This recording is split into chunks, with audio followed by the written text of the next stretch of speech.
Population de Port-Boué, est-ce que vous êtes là? Est-ce qu'Adjoufou est là? Est-ce que Gonzagueville est là? Est-ce que la cité de l'abattoir est là?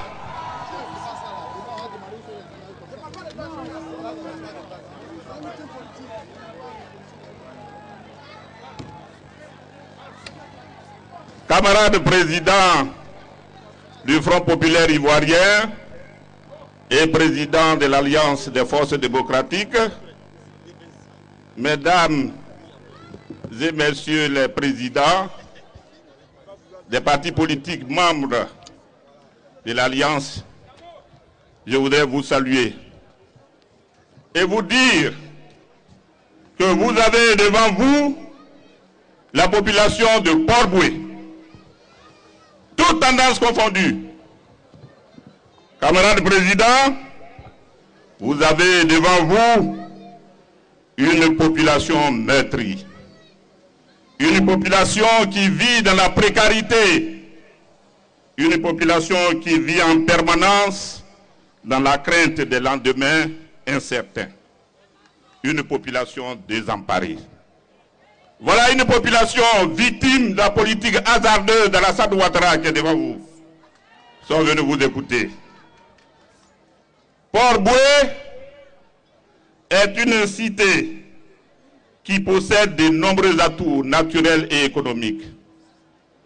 La mer avec ses belles plages, la lagune et ses nombreuses sinuosités, tout cela propice au développement du tourisme dans notre pays.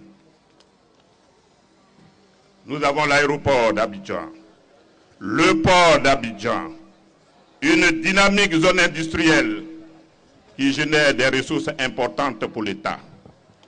Malgré tous ces atouts, Port-Boué vit dans la léthargie.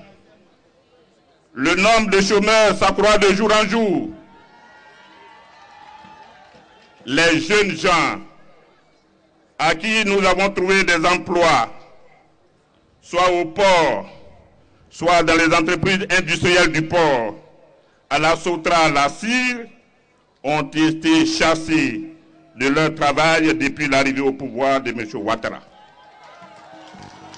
Je pèse bien mes mots, je dis chassés, je ne dis pas licenciés. Parce que quand on est licencié, on vous paye vos indemnités. Ici, aucune indemnité n'a été payée, et ça, c'est la politique de Ouattara. Des quartiers entiers manquent d'électricité et d'eau courante. Les quartiers situés sur la route de Bassam, Adjoufou, Gonzagueville, Jean-Poli, n'ont pas de rues bitumées. À tel enseigne que, Monsieur le Président, il y a même une rue qui s'appelle rue Terre Rouge. Ça, c'est pas la honte, hein? Ici à Abidjan, dans une commune, se trouvent encore des rues qu'on appelle Terre Rouge, tout simplement parce qu'on y va, on va y déposer la terre rouge, parce qu'il n'y a pas de route. Comme si cette souffrance des populations ne suffisait pas, les autorités gouvernementales ont décidé de procéder à un déguerpissement de la population de Port-Boué.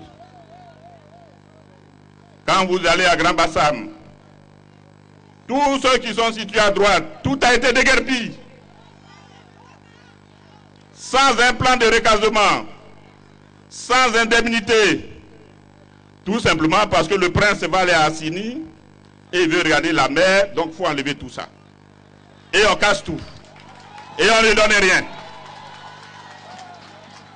Le village d'Adjaïkoubé, un village paisible que j'ai connu. La dernière fois je suis allé là-bas, mais c'est un village surpeuplé. Parce que tous ceux qui sont partis de là, ne sachant pas où aller, sont allés dans ce village. Et aujourd'hui, ils vivent dans des conditions extrêmement difficiles. En allant en Bassam, les quartiers de Dieudonné, à Nani Littoral, à Nani, à Mamou, tous ces quartiers ont été détruits. Les quartiers qui sont situés à gauche, on est en train de les détruire. et on met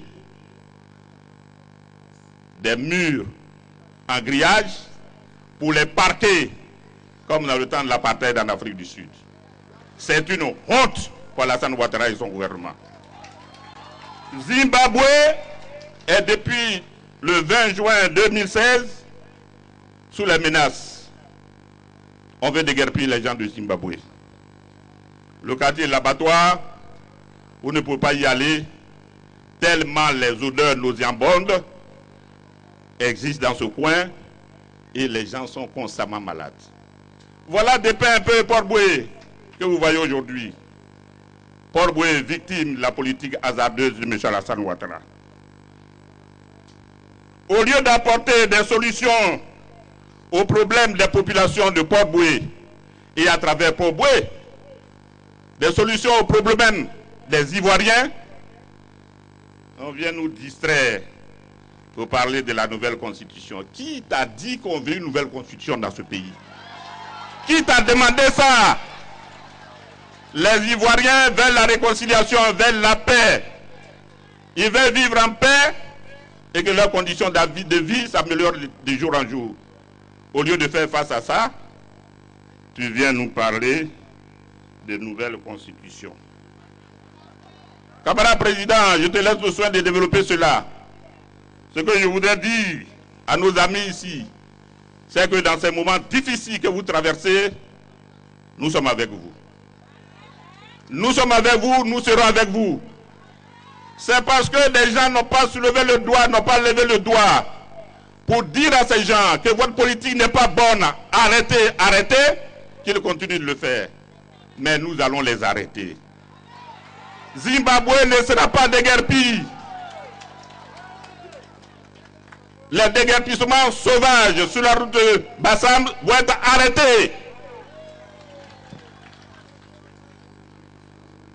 Nous n'accepterons plus cette politique